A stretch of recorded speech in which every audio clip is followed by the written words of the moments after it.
bato bakoyeba ke koza badisiple na ngai ese balobi bakoyeba ke oza ya nzambe po ozobikisa bolingo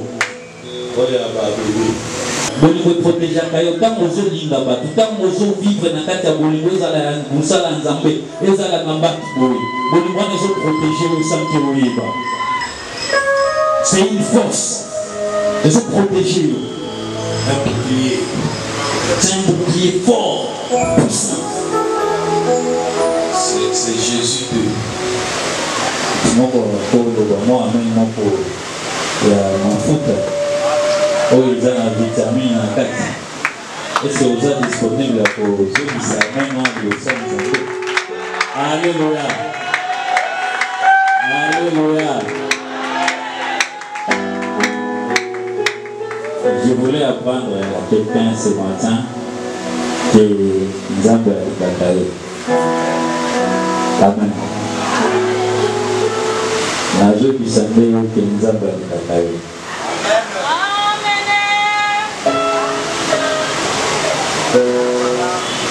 Il y a quelqu'un dans la Bible, il avait toujours une requête qu'il adressait à Dieu.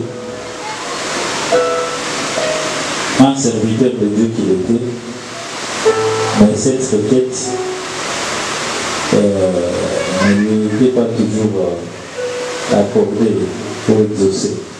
Alléluia. Mais la réponse de Dieu que j'ai beaucoup aimé, c'était ma grâce te suffit. Alléluia. Alléluia. Donc, dans cette réponse-là, j'ai plus regardé le côté amour de Dieu. Amen. Mais malheureusement, il arrive des fois que nous ne parvenons pas à cerner l'amour de Dieu envers nous. Parce que la plupart des fois, quand nous venons devant Dieu, nous avons tendance à imposer à Dieu notre volonté. Alléluia. Nous avons tendance à imposer à Dieu notre volonté. Je sais que tout le monde est venu ici.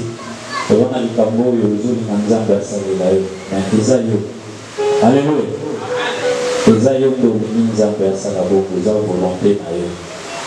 Mais nous ne devons pas imposer notre volonté à Dieu, mais nous devons faire en sorte de plier notre volonté à la volonté de Dieu. Alléluia. Donc que notre volonté se plie en face de la volonté de Dieu. Parce qu'au lieu de Nzambe, alléluia. C'est pourquoi autrefois j'avais dit ici que lorsque nous venons devant Dieu, en réalité le plus important, ce n'est pas que nous soyons exaucés dans nos requêtes. Alléluia. Tu peux avoir des requêtes, on t'exauce, c'est bien, mais ce n'est pas ce qui est le plus important. Amen. Ce qui est le plus important, c'est de devenir ou d'être ce que Dieu veut que nous soyons. Alléluia. Parce que dans le plan de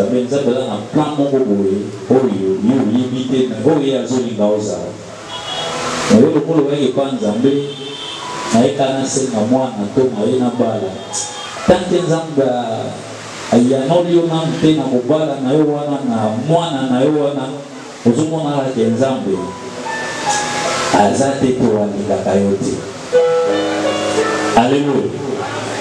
Alléluia. Nous allons focaliser pour un peu moins et après à Bobby. Alléluia. Avec c'est une vie. Au bout de moi, on se fait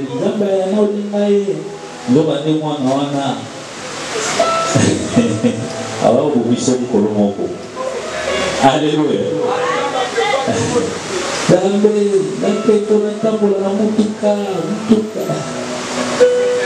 Bon. Alléluia. Alléluia. Alléluia. Est-ce que quelqu'un peut acclamer pour la gloire du Seigneur?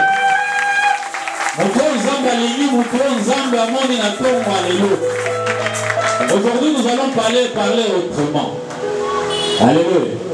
Nous allons parler autrement. Parce que tout ce que je sais, mini, comme celui de l'académie, Matsabiso, pour moi, ni les lois de Dieu pour moi. Alléluia. Lelo bazalaka wana nano bazalaka wana basisa mosala na se avant bapumbo po soki basilisi mosala na bango soki bapumbwe ata bakiti babi ndenge nini bakomata. Alléluia. Mosu azalaka ndeke pumbo bala moko. Alléluia. Alléluia.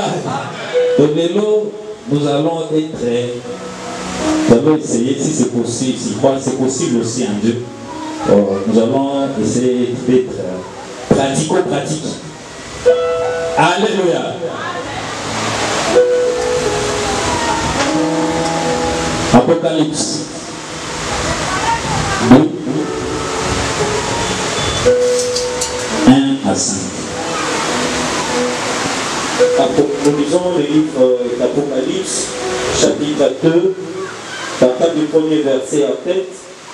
Lettre aux 7 églises d'Asie. Première lettre à l'église d'Éphèse. Lettre à Liboso. Alléluia. Amen. Dans la lettre où on va promets l'église, lettre à Liboso. Église à Éphèse. Amen. Amen. Oui. Écrit à l'ange de l'église d'Éphèse. Oui. Voici ce que dit celui qui tient le 7 étoiles dans sa main droite. Voici celui qui tient les 7 étoiles dans sa main droite. Main gauche, main droite. Oui. Celui qui marche au milieu des 7 chandeliers d'or. Je connais tes œuvres. Je connais tes œuvres. Ton travail. Alléluia. Amen. Je connais tes œuvres. Ton travail. Et ta persévérance. Ta persévérance. Je sais que tu ne peux supporter les méchants. Surtout que tu ne supportes pas les méchants. Que tu as éprouvé ceux qui se disent apôtres et qui ne le sont pas. Tu as été même capable d'éprouver ceux qui se disent apôtres et ne le sont pas. Alléluia. Amen. Parce que la Bible dit dans 1 Jean 4. 1. Alors oui. 1 Jean 4, le premier verset. Oui. Le faux docteur. Les faux docteurs, donc les faux apôtres, parce qu'on détecte pas où ils ont planté. Bien-aimé. Oui. N'ajoutez pas foi à tout esprit. N'ajoutez pas foi à tout esprit. Mais éprouvez les esprits. Éprouvez les esprits. Pour savoir s'ils sont des dieux. Pour savoir s'ils sont des dieux. Car plusieurs faux prophètes sont venus dans le monde. Car plusieurs faux prophètes, apôtres, plusieurs esprits faux sont dans le monde. Alléluia. Amen. Alléluia. Amen. Namoni, on a tiré en bas, mais na tolo na yo, on a un tatouage. Tatouage va commis, comme maman na yo. Nakosi, bon mot passé. Namoni, on a un handicap na poche. On a un singa. Alléluia. Bon, on a un soana. On a été comme ça, la nema na quoi la sabino qui azan anzape. Alléluia. Amen. Mais yo, ange église à Éphèse, vous avez dit capable de détecter Batouana. Ils sont de faux prophètes. Parce qu'en réalité, Maman Zamba est là qui est à moi en athée. Alléluia. Oui, oui. Heureusement, on a versé la maison, on a un place aux aïeux.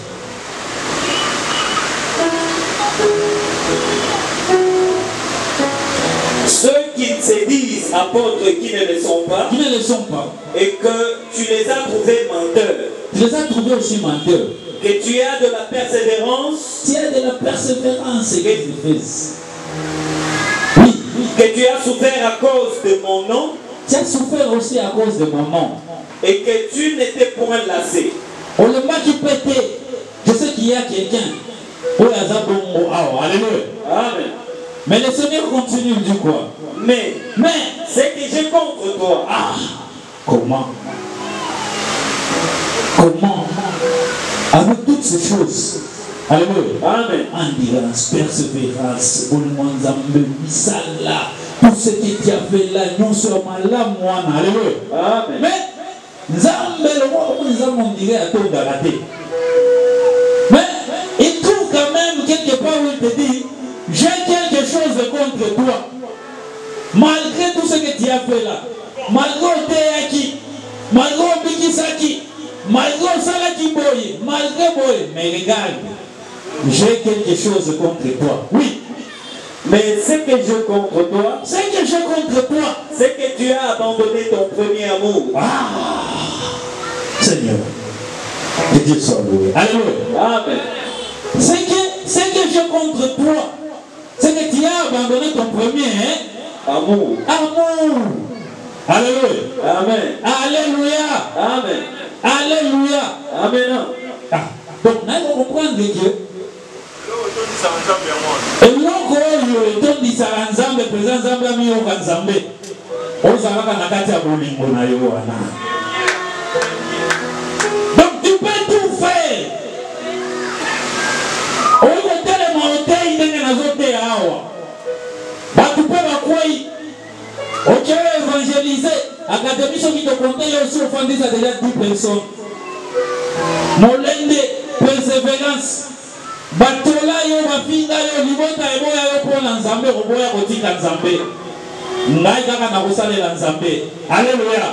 Nyonso wana osali mais nzambe ye atali ya oserve yo bien alobi non mais j'ai encore quelque chose contre toi. Comment moto aussi okomi na badimension na osali mais nzambe atali yo bien alobi ce que j'ai contre toi c'est que tu as abandonné au premier amour. Alléluia. Alléluia. Donc pour Nzambe, et le roi atalaka mingi. Tant que va atalaka mote, atalaka eloko mususu. Atalaka bolingo. Alléluia. Il était impossible. Yo on retard là. Pour la bolingo pesa ki na loba o. Pour loba bolingo pesa ki na musala Nzambe. Mais lelo comme ozanga yemo ndobete la biso ozate parce que comme na deuxième amour bon match ici la nambe na l'église. Alléluia. C'est mon aïe à vendredi quand match ici on va faire des missions sur bâti ça bien voilà il y a ma deuxième amour premier amour batikina. Alléluia. Tu as abandonné ton premier amour. Nzambe azoko balelo soto zongela na premier amour. Donc la deuxième amour les abandonnements aussi au côté de maïle belé. Mais premier amour les amour sans tâche, sans défaut. Alléluia. Mais deuxième amour voilà amour sont les déjà amour ya calcul. Na osala boye, soki na pesi boye na ebikeye, soki na pesi boye au pesa boye. Alléluia. Amour ya calcul. Bonne mikolo. Alléluia. Bonne mikolo. La mikolo. Yabana te. Pour le baba les amour pire. Amour académique. Amour pire donc azoli na ai place à oje mete a olingaka. Ata okangele na ndako mabe ko eza mabe mais na olinga na mona na bolingo moko boye. Il est prêt à tout. Anima présent. Mais ce qu'on a Nicolo, c'est qu'on a Batanki. Anani. Ça la va. Aza héritier. Papa nae ana mapanga. Atanga. Omoni. Grand friend conseiller. Wana oli. Comme oli wana peto comme si on peut kati ya bonzambe. Bana nzambe to moli na intérêt. C'est ce que tu as contre toi aujourd'hui. Tu n'aimes pas parce que l'esprit de Dieu est zakatinayo et lini yo linga. Omi ko linga na bakaki. Nana o linga frère David. Quand il s'agit de frère David, je suis prêt à tout. Frère David donc na osala nyonso.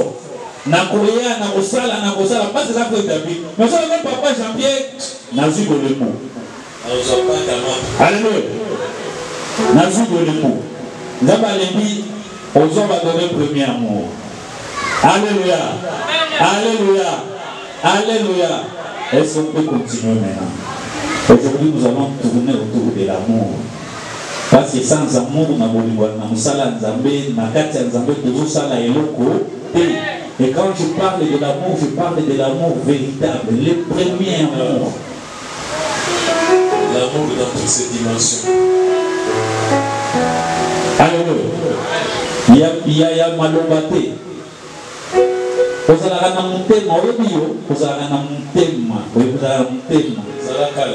Mais mutema pe eza na misala nango mutema etamolaka alléluia amen mutema ekabaka alléluia mutema esalisaka mais yo ezaka ozalaka na mutema yo na tyayo na mutema alléluia alléluia alléluia que Dieu te bénisse ce matin amen ce que ça parmi batu oyo balingi ba amen. Donc aujourd'hui nous allons parler sur l'amour, mais toujours au débat. Christ venu en chair, hein? Amour manifesté. Alléluia. Alléluia. Christ venu en chair. Parce que dans 1 Jean 4, deuxième verset.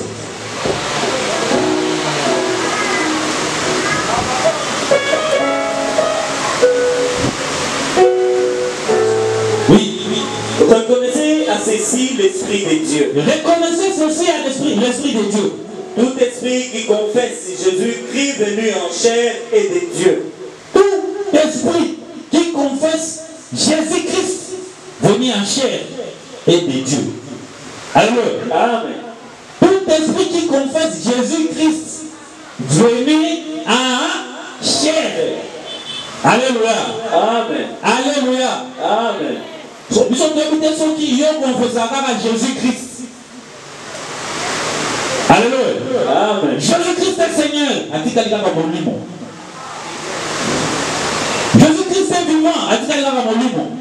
Maintenant nous voulons témoigner que vous êtes ensemble parce que nous voulons que tu confesses Jésus-Christ mais venez en chair. Amen. Amen.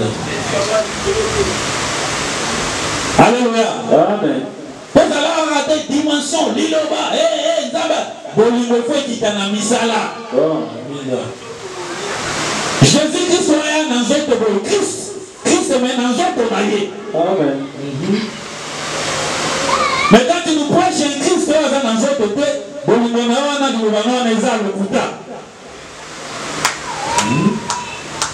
Christ c'est pas dans notre Christ.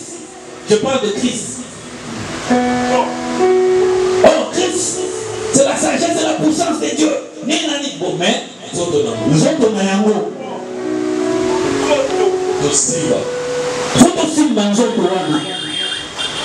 et c'était ça même l'amour de Dieu. Dieu a tant aimé le monde. Dieu a tant aimé le monde. Il a fait quoi? Il fallait une suite pour prouver cet amour de Dieu. Dieu a tant aimé le monde qu'il a donné son fils unique. Alléluia. Mais toi tu m'aimes. Quand tu m'aimes là, bon, suis tes amis.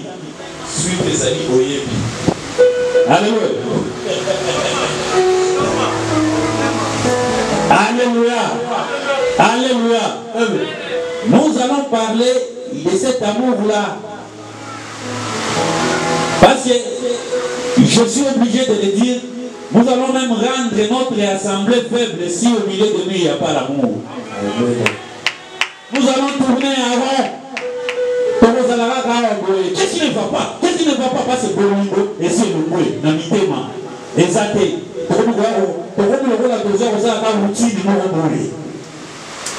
non, Dieu ne veut pas de ça. Mais Dieu nous a réunis autour de l'amour. Nous devons expérimenter cet amour et nous devons partager cet amour.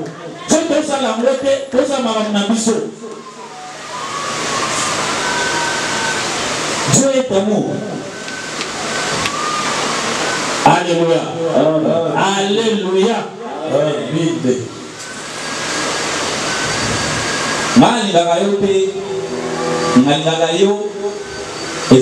Parce que alléluia.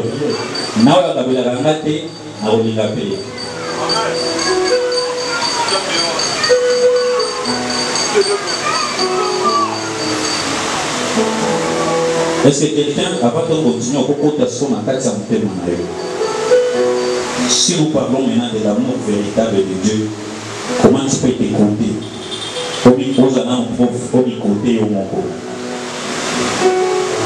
Si seulement cet amour de Dieu là est en toi.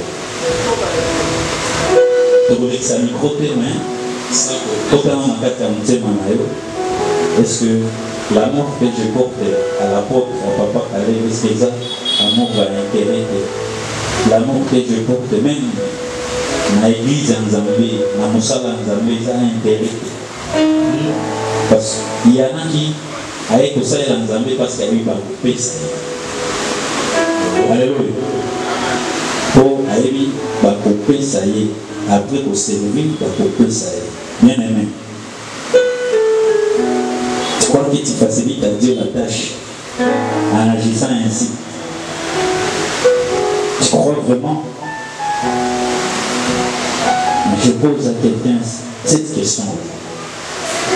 Tu crois que tu facilites à Dieu la tâche en agissant ainsi? Tu viens servir Dieu parce que ceux qui vont payer, ça paie. Ça et depuis ça va payer. Bon modèle. Alléluia.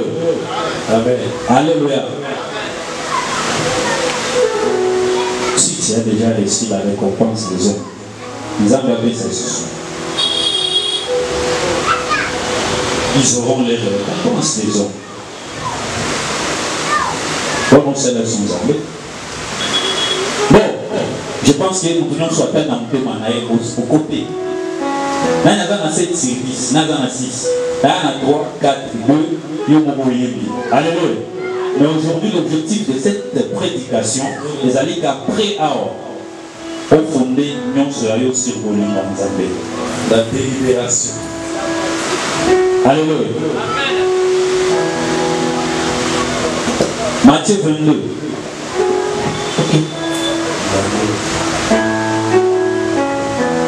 Matthieu 22,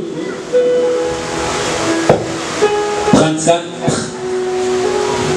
Ok. Le livre de Matthieu 22, partant du 34e verset. Les pharisiens, ayant appris qu'il avait réduit au silence les Sadducéens, se rassemblèrent. Les pharisiens ayant appris que Jésus avait réduit au silence.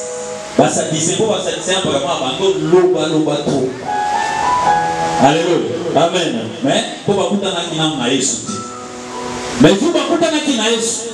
Alors il les a réduits au silence. Donc à la mission qui va couper non. À convaincre qui va mourir. Amen. Maintenant et ça les pharisiens moi bakamo basanga discours au baye pas Yesu. Oui. Et l'un d'eux, docteur de la loi, lui fit cette question. Afin de l'éprouver. C'était pour l'éprouver comme David. Maître, quel est le plus grand commandement de la loi? Quel est le plus grand commandement de la loi?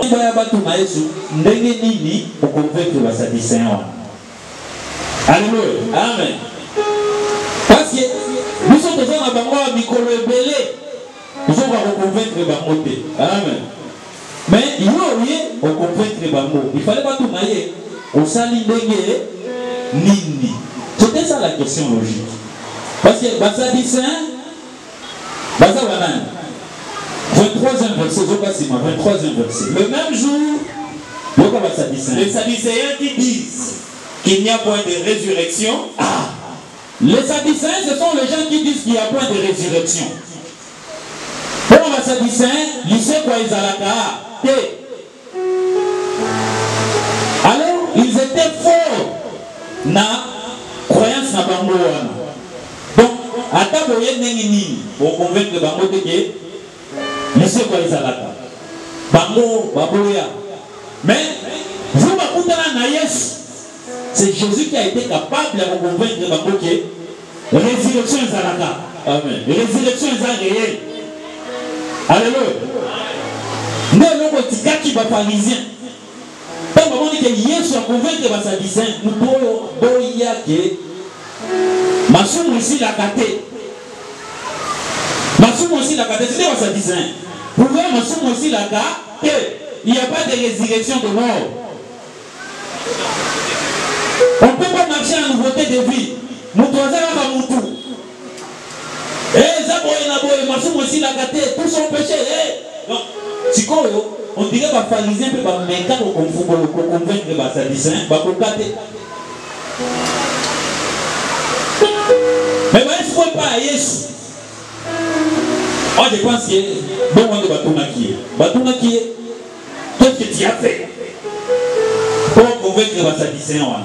Alléluia. Amen. Ne va tout n'y avoir autrement. Quel est le plus grand commandement? Parce qu'on dirait qu'il y a un commandement qui leur échappe. Amen. Ce qui peut c'est-à-dire qu'il y a un commandement qui m'a mis. Amen. Maintenant, Jésus, qu'est-ce qu'il a répondu? Jésus lui répondit.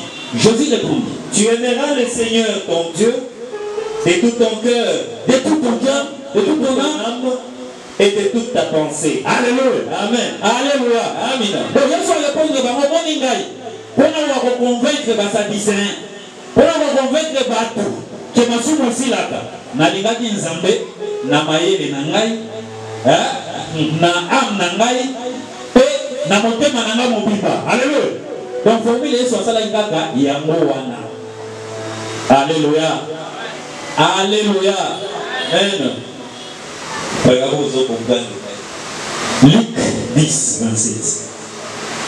Luc 10, le 27e verset, parabole du Samaritain en tête. Il répondit, tu aimeras le Seigneur ton Dieu, de tout ton cœur, de toute ton âme, oui, de toute ta force et de toute ta pensée. Tu aimeras le Seigneur Dieu de toute ta force, de toute ton âme et de toute ta pensée. Alléluia. Amen. Donc,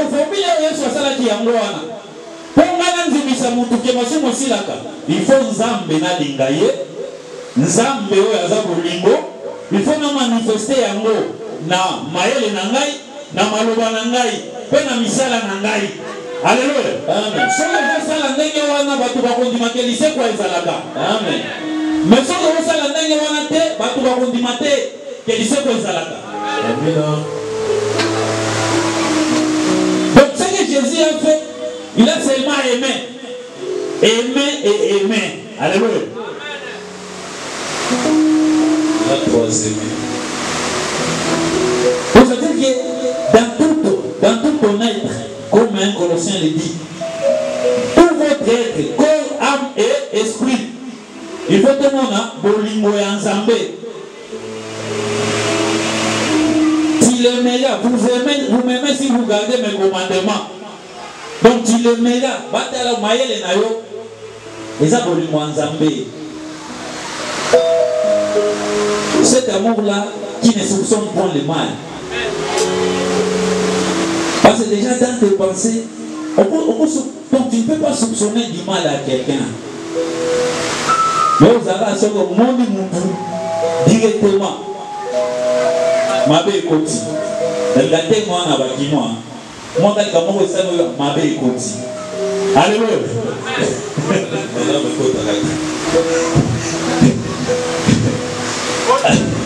Que Dieu soit loué. Donc, ce que Jésus a fait pour convaincre les Sadducéens, nous avons dit que les Sadducéens sont les gens qui ne croient pas à la résurrection. Pour Yesu toujours au Béla, les aïeux sont à Libaka Wanate, les aïeux sont à Katinayo. Alléluia. Donc, l'Iloba aux Ozua, Yesu aux Ozua. Il faut y être capable de reconvaincre les Batouki, il sait quoi les Alaka. Alléluia. Ogobi qui s'abat. Amen. Soki Yesu na yo azoka koconvaincre bato te ke lisekwa ezalaka mayobikisa bato eza te parce que bango bayebaki yo ndenge ozalaki. Alléluia.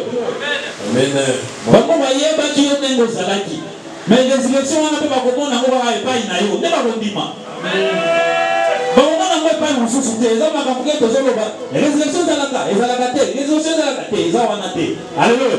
mais eza nde liloba oyo eye epai na yo il faut ebanda kolakisa bilembo ya bolingo ya Nzambe na mayele na yo na misala na yo na maloba na yo bato bakondimaka résurrection ezalaka po epai na yo bamoni résurrection wana moto aza na bolingo asalaka bato mabe te moto aza na bolingo aswanisaka bato te moto aza na bolingo akaniselaka bato mabe te moto aza na bolingo atiolaka bato te moto aza na bolingo afandaka te awa na kombo ya motu po ete atonga ye asala boye parce que bolingo interdit yo makambo wana.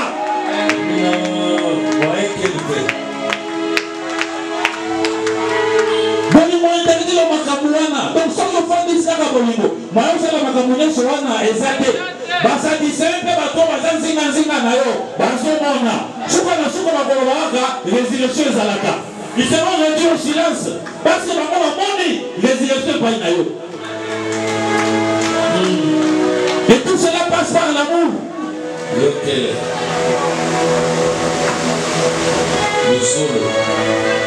Alléluia. Nous devons marcher dans l'amour.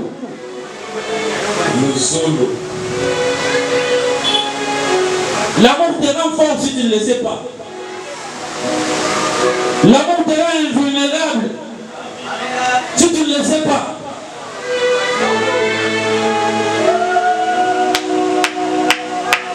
Il n'y a pas plus fort que l'amour. Tu ne perds rien. En appliquant le principe de l'amour, tu ne perds rien. Au contraire, tu gagnes. Pourquoi tu passes tout ton temps en train de faire des choses banco, banini, otonga, parce que vous avez la bolingoté. Rassure-toi bien aimé, il faut que vous avez la makamouana yeba, aux antennes la bolingoté. On ne se moque pas de Dieu. La seule chose qui te manque, c'est l'amour. Alors aujourd'hui, nous avons besoin au Fandisa Bolingo. C'est la base. C'est la base de tout. Pour qui met la côté à Malam, à terre à bien, avant de la batouabik à le Bouddha. Ce n'est pas ce qui sauve. Na côté à bien les lots, mais l'homme, Zamba et Kantengaï, parce que j'ai mangé l'amour à moi.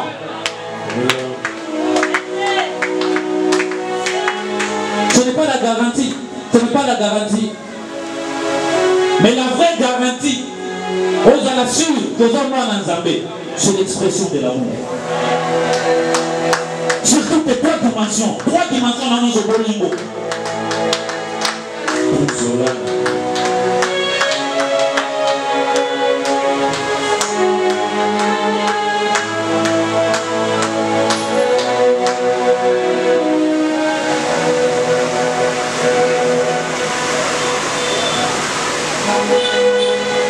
Jean 13.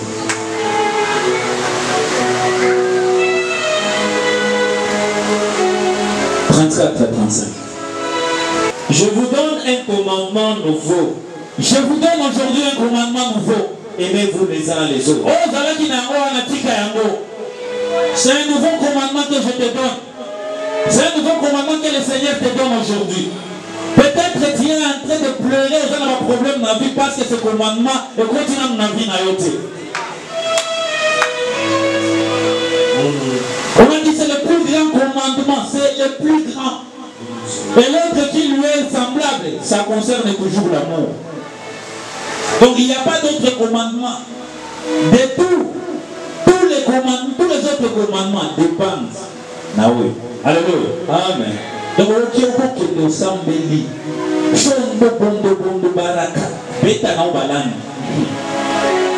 Bon, mais ce qui vous nous a dit, tu n'es rien. Laisse-moi te le dire aujourd'hui. Tu n'es rien, zéro. Multiplié par 0 égale à 0. Tous les efforts que tu fourniras. Tu as un ministère, tu n'as pas l'amour véritable de Dieu. Ton ministère va tourner en rond. Jusqu'à ce que tu prendras conscience qu'il faut l'aimer réellement.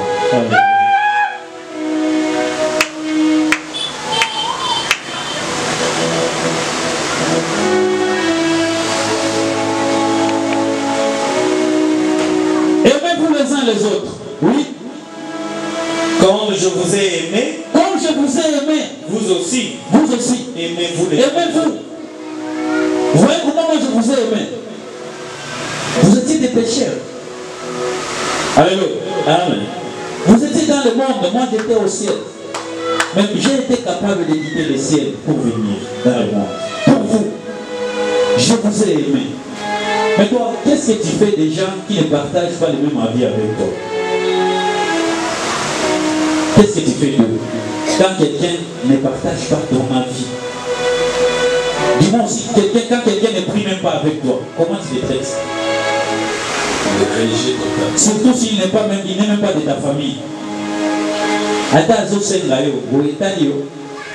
Ata azo souffrir. Etali yo te donc toi tu vois que toi on ça de sa moto yebi. Oh yebi. Il faut on ça de sa moto yebi à ça de sa yo. Yebi na yebi akoya. Donc c'est la sengi à représentant on voit mon bolimo mikolo. Mais moto yebi que il ne va pas te rendre pareil à ata lobiazo. Alors souffrir nga kosenga akosenga te na kati ya pasi. Alléluia. Amen. Alléluia. Amen. Aimez-vous les uns les autres comme moi je vous ai aimé. Natalaki mabe na yo te. Natalaki yango te. Parce que natalaki yango bien. Nanga tana bikisa yo te. Nanga na ya te. Alléluia. Il y a lieu pour vivre pour l'imoine. Nous devons avoir les sentiments qui étaient en Jésus-Christ.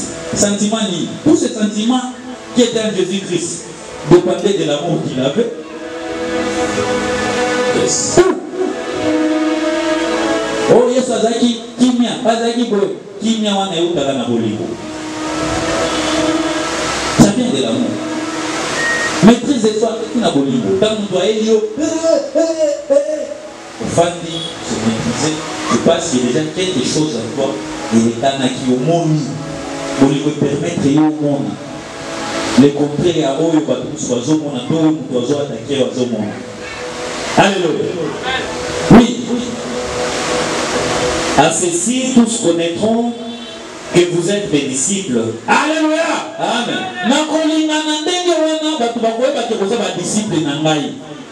Est-ce que balobi bakoyeba koza ya nzambe po ozobikisa?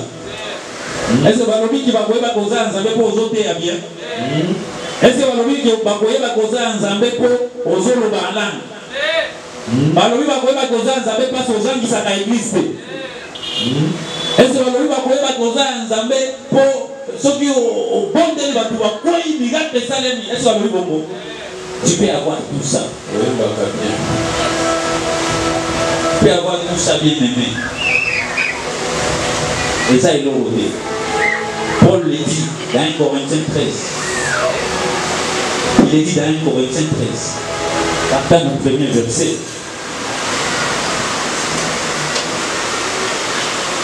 La charité en tête. 1 Corinthiens chapitre 13. Bolimo.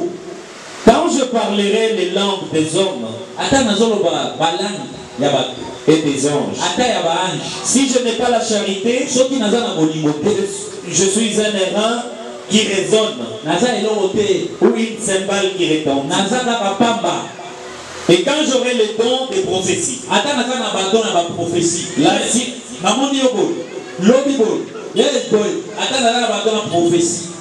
oui, la science de tous les mystères et toute la connaissance, quand j'aurai même toute la foi jusqu'à transporter des montagnes, et si vous avez la foi comme le train de Sénégal, vous direz à cette montagne, ôte-toi de là et place-toi là. Oui. Si je n'ai pas la charité, je ne suis rien. Je ne suis rien. Alléluia. Amen. Alléluia. Amen. Osa est le côté. Losing time. On ne se voile pas les faces. C'est Dieu, c'est la vérité. L'amour de Dieu implique la vérité. Et quand tu as l'amour de Dieu, tu sais dire la vérité. te dis que tu as l'amour de Dieu, tu ne sais pas dire la vérité, il faut bien vérifier ton amour là.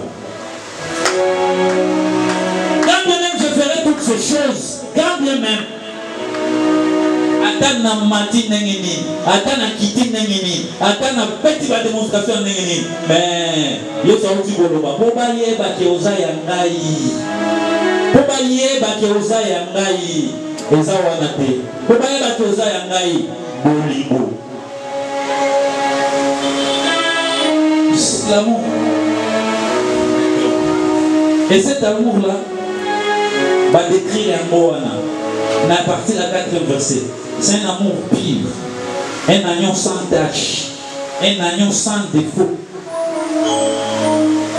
Les gens vont nous intérêter. Je t'aime pas par l'intérêt.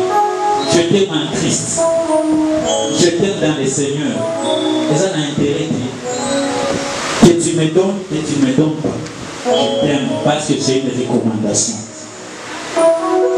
Que tu sois fort, que tu sois faible, je t'aime parce que c'est une recommandation pour moi.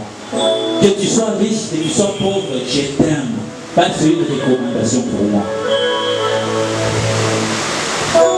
L'amour ne semble point d'orgueil. Il pardonne tout. Il supporte tout. Il excuse tout.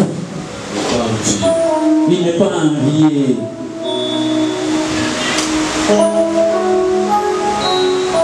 On revient à l'idée pour l'homme à la cravate. Et pardon, ils ont bien dit. ça nous stimule. Nous avons pas papa Nandai. Ça nous stimule. Papa, merci. Ça nous C'est stimule. l'apôtre qui m'avait donné ça. C'est l'amour. Alléluia. C'est l'amour. Voilà qui réponse. C'est l'amour. Bon, on va demander à la cravate, mon père, nous avons modéré, cravate, mon bien, bakangi a bien été. Un jour après modération, on a dit, nous avons dit avec la cravate. Tabelingaï. Batal jour, on a dit, le monsieur qui a mati le soir, il y a un homme et un boga. Alléluia. Alléluia. Est-ce qu'on peut acclamer pour le Seigneur?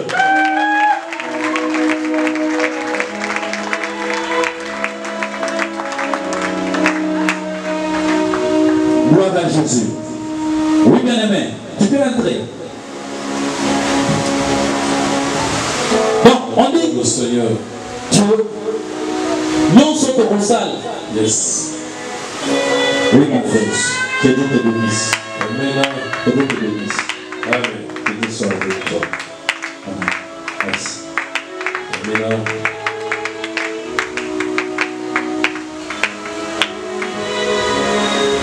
C'est quelqu'un qui passait tellement il t'a à quitter la moto. Bon, c'est l'amour. Que Dieu soit avec toi. Voilà. Donc, tout ce que nous faisons doit tourner autour de l'amour. Au centre, Bolimo. Bolimo, Tolobi, Amour, on est que d'autres souvent, un Bolimo sincère. L'amour bâti nation. Bien aimé, n'a pas de pas n'angaï ou kangami n'anga par intérêt, nous avons ensemble la robite d'ailleurs. Tu seras déçu. Alléluia. Parce que nous avons dit bon mot. Tout le monde n'est solo. Quand on s'aime, quand on a l'amour, il y a Babylone Moussoussou. Et comme on a un kati na bisoté. Parce qu'on dit, oh, l'ini basa la yote, au salamo, vous payez. Ce que vous l'ini, l'ina da prochain, t'as eu un moment l'iniwa. Tu aimeras ton prochain comme tu t'aimes, comme toi-même. Quand on l'ina basa la yote, alors n'ose pas le faire à l'autre. Yo, l'ina deba puta. Okuta bazoro bakombo na yo na ndenge ya mabe osepela te. Alors pourquoi tu le fais contre l'autre? Pourquoi? Je suis congolais. Pourquoi? Ils sont dans la congolais, ils doivent alimenter, tout ça va na nzambe. Comment se fait-il? Vous êtes à l'église, mais vous faites des combats. Auto. Il y a l'amour qui vous manque. Congolais. Il y a l'amour qui vous manque. Regardez bien. Parce que d'autres temps, l'église a fait Stala. Yo, Oteaka. Nasepelane Oteaka. O Bikisaka, Nasepelaka. Osalaka Boye, Nasepelaka. Osalaka Boye, Nasepelaka. Osana courage, Osana endurance. Mais voici ce que j'ai contre toi. Bolingo. Donc, nous sommes dans la Bolingo à Soloisate. Alléluia. Voilà, le temps nous presse. Toujours si ça. Na verset. Parce que j'ai dit tantôt que Bolingo est protégé à Kayo. Alléluia. Bolingo est protégé à Kayo. Quand nous sommes linga batu, quand nous sommes vivre dans la Bolingo, ils allaient en Zambé, ils allaient en Zambé. Bolingo nous sommes protégés sans qu'il y ait. C'est une force. Ils sont protégés. Un bouclier. C'est un bouclier fort, puissant. C'est Jésus de. Ésaïe 43, 2. C'est pas ça, 32, c'est Jésus. Ésaïe 43, le deuxième verset en tête, c'est l'Éternel seul qui rachète Israël. Oui. Si tu traverses les eaux, je serai avec toi. Et le fleuve, ils ne te submergeront point. Si tu marches dans le feu, tu ne te brûleras pas. Alléluia. Amen. Alléluia. Amen. Maintenant, avec Israël, ceux qui ont la bolingoté, ma commune est alliée. Amen. Montre les ça. Okota na mai mai komela yo. Okena na moto moto kozikisa yo. Parce que za na bolingo kati na yo te. Oyo bazobela mutu aza na bolingo. Mutu asi amisa la bolingo. C'est lui qui vit l'amour. Lui-même, il a commencé à s'appeler au nom de l'amour. Je veux t'allier kakaboye. Otali ata etale linaye. Et l'obé linaye misala na yo moni bolingo. À celui-là maintenant on dit ata otakoli na sana mai. Attends, quel color moto et vous dites qu'il s'arrête, il peut comme la yoté. Parce que tu as l'amour de Dieu en toi. Et c'est bien confirmé dans Cantique des Cantiques, aussi Sawana. Cantique des Cantiques 8, 7e verset. Cantique des Cantiques, oui, chapitre 8, le 7e verset. Le 7e verset. Les grandes eaux ne peuvent éteindre l'amour.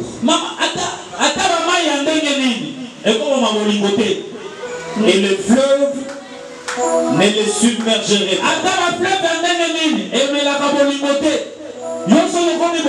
Parce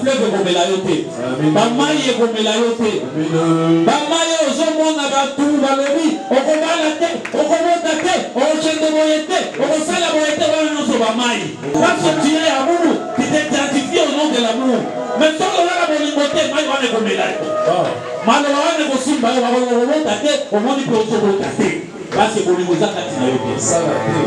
en fait, en conclusion, l'amour te protège. Et toi qui gagne, tu ne peux rien. Ah bon? L'amour rend léger. Et même c'est se sacrifier, c'est perdre quelque chose. Au produit qu'on perd un mot. Mais en revanche, on doit gagner. Parce qu'en faisant cela, nous avons payé à Zomo, nous avons robaté la yo, à remuner la yo. Tu n'as pas pamba, ils ont besoin de zapper. Arrêtez, nous venons à l'église. Nous venons à l'église. Toujours à l'église, toujours à l'Isanga, il y a incité. Ah bon? Toujours à l'Isanga, il y a FDCT. Toujours à l'église. Et quand on est à l'église, on parle de ce qui concerne l'église. Les parlement de beauté. On étudie, on est étudiant, on est élève. Un meilleur ami, c'est celui avec qui on discute matière. On discute matière avec cet ami à l'université, à l'école. Un ami à l'école, à l'université, dont vous ne discutez pas matière. Ah, camarade, Tikaye. Il discute Kabelo. Il en a de même à l'église. Là, le point commun entre nous deux, c'est la parole de Dieu. Toi, tu crois qu'il y aura ou il naîtra un autre point commun entre nos deux à part l'amour de Dieu? Alors arrête de venir avec des choses qui ne vont pas nous faire avancer dans l'œuvre de Dieu. Amen. Cultive l'amour de Dieu en toi. message na nous les ala les sous-souter jamais au bout de ma frère ma famille peut-être que les autres ala qui posent la discussion Samson fini exacté ce que le bout d'ami au moins on a sala dibo pena sala dibo pena lobaki nanya lobaki akuti kana régler l'instrument ya lokoli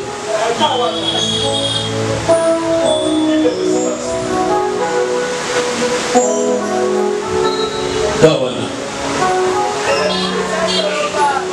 Et puis, avant de présenter, d'abord, ça présente.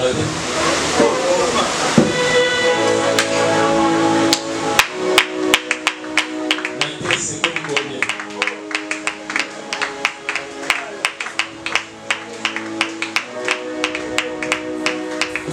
C'est comme combien? Que le Seigneur bénisse. Merci. Nakolingana ndenge wana bato bakoyeba ke koza badisiple na ngai ese balobi bakoyeba ke oza ya nzambe po ozobikisa bolingo bolingo eprotegeaka yo ntango ozolinga bato ntango ozovivre na kati ya bolingo ezala ya mosala ya nzambe ezala na bato boye bolingo wana ezoprotege yo esanki oyeba c'est une force ezoprotege yo Un bouclier. c'est un bouclier fort puissant C'est Jésus de